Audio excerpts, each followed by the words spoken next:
Blogerlikte en gowy zat näme bilýäňizmi? Özüňiziň gardaşlaryňyz, owadaşlaryňyz ýa-da ýa-da gulukdaşlaryňyz pelany gowumy tanadyň dost ýa pelany gowumy tanadyň ýok diýe. En kiçik peýdalaryny aýdýanda blogerligiň kamera önünde tanalýaňyz. Olar bilen aktarybam tap bilmän käbir armyýaşlarym bardy da ýa-da owadaşlarym. Nomerlerini zatlaryny tap bilmän ýördim. Köpsi ýazýarlar, dost gowumy çaňsam, üstünlük diýerler, göwnüm göterilýär da.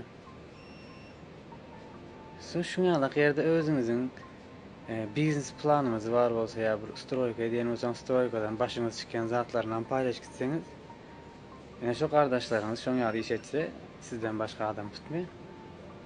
Size destek beresi gelýär.